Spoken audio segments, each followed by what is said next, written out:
আপনারা জানেন যে গত 12ই এপ্রিল জঙ্গিপুর পুলিশ জেলার শামশেরগঞ্জ থানার অন্তর্গত জাফরাবাদ গ্রামে হরগোবিন্দ দাস এবং চন্দন দাস, যারা সম্পর্কে বাবা এবং ছেলে, তাদের বাড়িতে ঢুকে একদল দুষ্কৃতী বাবা এবং ছেলেকে নৃশংসভাবে কুপিয়ে খুন করে।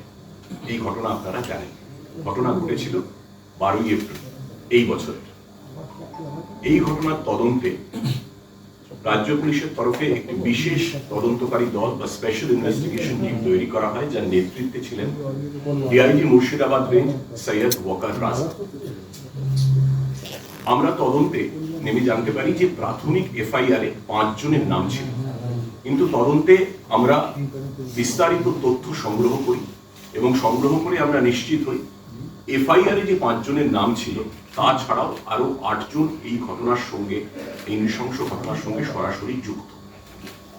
5 এবং 8 এই 13 জনের খোঁজে সিটের তদন্তকারী দলের সদস্যরা তারা অভিযান শুরু করেন এবং এই 13 জনকে আমরা অল্প সময়ের মধ্যেই গ্রেফতার করতে সক্ষম হই। এরা পলাতক ছিলেন। এদের রাজ্যে এবং রাজ্যের বাইরের বিভিন্ন জায়গায় রেড করে আমরা ধরি। ওড়িশাতে রেড করা হয় ঝাড়সুগুড়া, ঝাড়খণ্ডের পাকুড়, বীরভূমের পাইকার, হাওড়ার বিভিন্ন এলাকা, হাওড়া কমিশনারেট এবং হাওড়া রুরাল এলাকা, ফারাক্কা এবং মুর্শিদাবাদ এবং জঙ্গিপুর, এই 2 জায়গার বিভিন্ন প্রান্ত থেকে আমরা এই 13 জনকে গ্রেফতার করি। 56 দিনের মধ্যে তদন্তকারী অফিসার তদন্ত শেষ করে চার্জশিট জমা করেন আদালতে এবং বিচার শুরু হয়।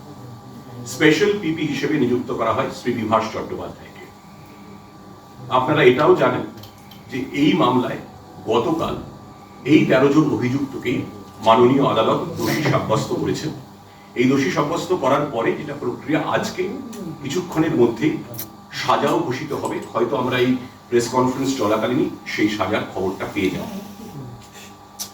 তদন্তে আমরা প্রাথমিকভাবে সিসিটিভি ফুটেজ খতিয়ে দেখি।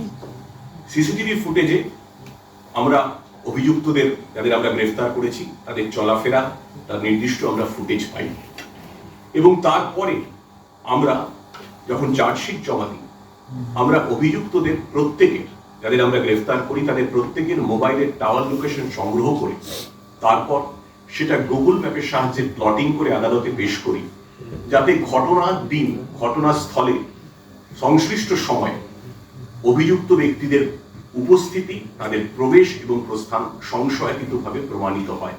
প্যাটার্ন অ্যানালিসিস, আমরা সবাই জানি যে আমাদের প্রত্যেকের চলার, হাঁটার একটা নির্দিষ্ট গতি আছে, একটা নির্দিষ্ট ছন্দ আছে, একটা নির্দিষ্ট ভঙ্গি আছে, যাকে আমরা পরিভাষায় বলি গেট প্যাটার্ন। আমরা এই গেট প্যাটার্ন অ্যানালিসিসের সাহায্য নিই ফরেনসিক বিশেষজ্ঞদের মাধ্যমে। আমরা সিসিটিভি ফুটেজে অভিযুক্তদের ঘটনাস্থলের আশেপাশে চলাফেরা, হাঁটা চলা, ঘরের মধ্যে ঢোকা, বেরোনো, এগুলোর ফুটেজ পেয়েছিলাম। তাদের গেট প্যাটার্ন আমরা পেয়েছিলাম। এরপর যখন অভিযুক্তরা আমাদের পুলিশি হেফাজতে ছিলেন, তখন আদালতের অনুমতিক্রমে আদালতেও তাদের গেট প্যাটার্ন অ্যানালিসিস হয়, তাদের হাঁটা চলা করিয়ে দেখানো হয়। ফরেনসিক বিশেষজ্ঞরা সেই পরীক্ষা করেন এবং তারা একটা সিদ্ধান্তে পৌঁছন যে সিসিটিভি ফুটেজে যাদের হাঁটা চলার ফুটেজ দেখা গিয়েছিল, তাদের গেট প্যাটার্নের সঙ্গে আদালতে পেশ করা অভিযুক্তদের গেট প্যাটার্ন অ্যানালিসিস, হাঁটা চলার ভঙ্গি হুবহু মিলে গেছে। তৃতীয়ত, ডিএনএ সংক্রান্ত এভিডেন্সও আমরা কাজে লাগিয়েছি। অভিযুক্ত যারা ছিলেন, গ্রেফতার করার পর তাদের কাছ থেকে বেশ কিছু অস্ত্র আমরা উদ্ধার করি, তাতে রক্তের দাগ ছিল। সেই রক্তের ডিএনএ স্যাম্পল আমরা পরীক্ষা করি এবং 2 যে মৃত হরগোবিন্দ দাস এবং চন্দন দাস, তাদের যে শরীর থেকে যে আমরা পিএম ব্লাড কালেক্ট করি, সেই ডিএনএ স্যাম্পলে, সেই রক্তের ডিএনএ স্যাম্পলের সঙ্গে ওই অস্ত্রে লেগে থাকা রক্তের ডিএনএ স্যাম্পল মিলে গেছে, যাতে আদালতে এটা নিঃসংশয় প্রমাণিত হয়েছে যে এই অস্ত্রই ব্যবহৃত হয়েছিল হরগোবিন্দ এবং চন্দন দাসের খুনে। যে মহামান্য আদালত কি সাজা ঘোষণা করছে। আরেকটি অত্যন্ত গুরুত্বপূর্ণ এবং প্রাসঙ্গিক তথ্য আপনাদের জানাই। এই মামলার ক্ষেত্রে আপনারা জানেন, যখন নতুন ফৌজদারি বিধি চালু হয় কয়েক বছর আগে, ভারতীয় ন্যায় সংহিতা, বিএনএস, বিএনএসএস ইত্যাদি নতুন ফৌজদারি বিধি, তাতে একটি নতুন ধারা যোগ করা হয় গণপিটুনিতে মৃত্যু, death due to mob lynching. এই ধারা এই কেসে যোগ করা হয়েছিল যেহেতু একাধিক ব্যক্তি এতে যুক্ত ছিলেন, এবং গণপিটুনিতে মৃত্যু 103(2 103 টু বিএনএস এই ধারায় ভারতবর্ষে এটা দ্বিতীয় কনভিকশন। বিএনএস এর ধারায় এটা দ্বিতীয় কনভিকশন। এই 1032 মব লিঞ্চিং থেকে মৃত্যু, গণপিটুনিতে মৃত্যু এই ধারায় এর আগে মাত্র একটি কেসে শাস্তি হয়েছে, এটি দ্বিতীয় একটি নজির করা হলো। ঘটনা ঘটেছিল 12ই এপ্রিল। 8 মাস 10 দিনের মাথায় দোষী সাব্যস্ত হয়েছেন অভিযুক্তরা, এবং এর জন্য আমরা বিভিন্ন এজেন্সির সাহায্য পেয়েছি। আমরা পশ্চিমবঙ্গ পুলিশের এসটিএফ এর সাহায্য নিয়েছি। তদন্তের শুরু থেকেই তারা সিটের সঙ্গে কাঁধে কাঁধ মিলিয়ে কাজ করেছেন, রেডস এবং তল্লাশিতে অংশ নিয়েছেন। কলকাতা পুলিশেরও প্ল্যান মেকিং সেকশন আছে ডিটেকটিভ ডিপার্টমেন্টের, গোয়েন্দা বিভাগে, তাদের সাহায্য আমরা নিয়েছি। সিআইডি সাইবার ফরেন্সিক্স এবং cyber forensics and digital evidence examiners laboratory, CDEEIL যেটা বলে, IGCID এখানে আছেন, তাদেরও সাহায্য নিয়েছি। এবং এই এভিডেন্স সমস্ত তথ্য প্রমাণ একত্রিত করে তারপর আমরা চার্জশিট পেশ করেছি। এবং সৈয়দ ওয়াকার রাজা, যিনি সিটের নেতৃত্বে ছিলেন, তিনি, সেই টিমের প্রত্যেকটি সদস্য, এসপি জঙ্গিপুর অমিত কুমার শ, তাঁর টিমের প্রত্যেকটি সদস্যকে এই সাফল্যের জন্য অভিনন্দন জানাচ্ছি। এবং অক্লান্ত পরিশ্রম করে এই শাস্তি সুনিশ্চিত করতে মাত্র 9 মাসের মধ্যে এই নারকীয় ঘটনার শাস্তি সুনিশ্চিত করতে সাহায্য করেছেন, তাকেও রাজ্য পুলিশের তরফে অভিনন্দন এবং ধন্যবাদ জানাই। এইটুকু বলার ছিল। এরপরে হয়তো আপনারা প্রশ্ন করতে পারেন, তার মধ্যে হয়তো আমরা জাজমেন্টটা পেয়ে যাবো যে অ্যাকচুয়ালি কোয়ান্টাম অফ সেন্টেন্সটা কি হলো।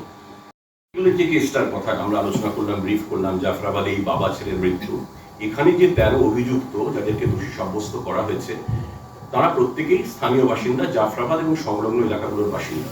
কিন্তু যেটা আমি বললাম, এই যে 11 এবং 12ই এপ্রিল যে অশান্তির ঘটনা ঘটে সুতি এবং শামশেরগঞ্জ এলাকায়, সেই ঘটনাগুলোতে যে সরকারি সম্পত্তি ভাঙচুর, পুলিশকে মারধর ইত্যাদি, আর্সন, ভ্যান্ডালিজম, অগ্নিসংযোগ, বেশ কিছু ঘটনা ঘটে, তার ভিত্তিতে প্রায় 100টিরও বেশি এফআইআর করা হয়, এবং সেই এফআইআর গুলোরও তদন্ত চলছে।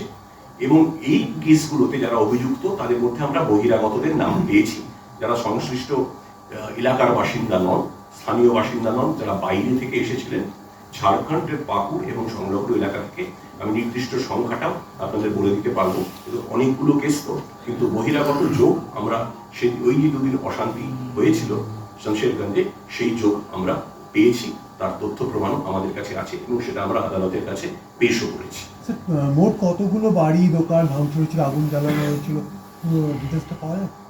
সেইটা তো এখন অফ দি হ্যান্ড কি করে বলবো, সেই সময় তো আপনি ছিলেন ওখানে। বহিরাগত যারা তারা খুব পার্টিকুলার কি মোটিভ আমরা যেটা জানতে পেরেছি সেটা হলো এই যে হরগোবিন্দ দাস এবং চন্দন দাসের, সেটা বিচারক তার পর্যবেক্ষণে বলেওছেন গতকাল যখন তিনি তাদেরকে দোষী সাব্যস্ত করার ঘোষণা করছিলেন, একটা পাড়ার লোকের সঙ্গে জমি সংক্রান্ত একটা বিবাদ ছিল, পরিবারটির একটা বিবাদ ছিল, এবং তখন একটা অশান্তির আবহ চলছিল। সেই অশান্তির আবহের সময় সেই রোষটা, পুরনো শত্রুতা, জমি জমা সংক্রান্ত বিবাদগত যে শত্রুতা ছিল, সেই শত্রুতার রোষটা ওনাদের উপর আছড়ে পড়ে।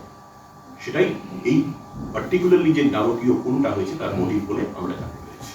স্যার, এখানে একটা প্রশ্ন, যে ওনাদের তরফ থেকে তখন অভিযোগ করা হয়েছিল যে পুলিশকে যোগাযোগ করা হয়েছিল কিন্তু পুলিশ আসেনি, এবং তা নিয়ে আমরা দেখেছি যে অনেক রকম প্রশ্ন পরিবারের তরফ থেকেই তোলা হয়েছিল।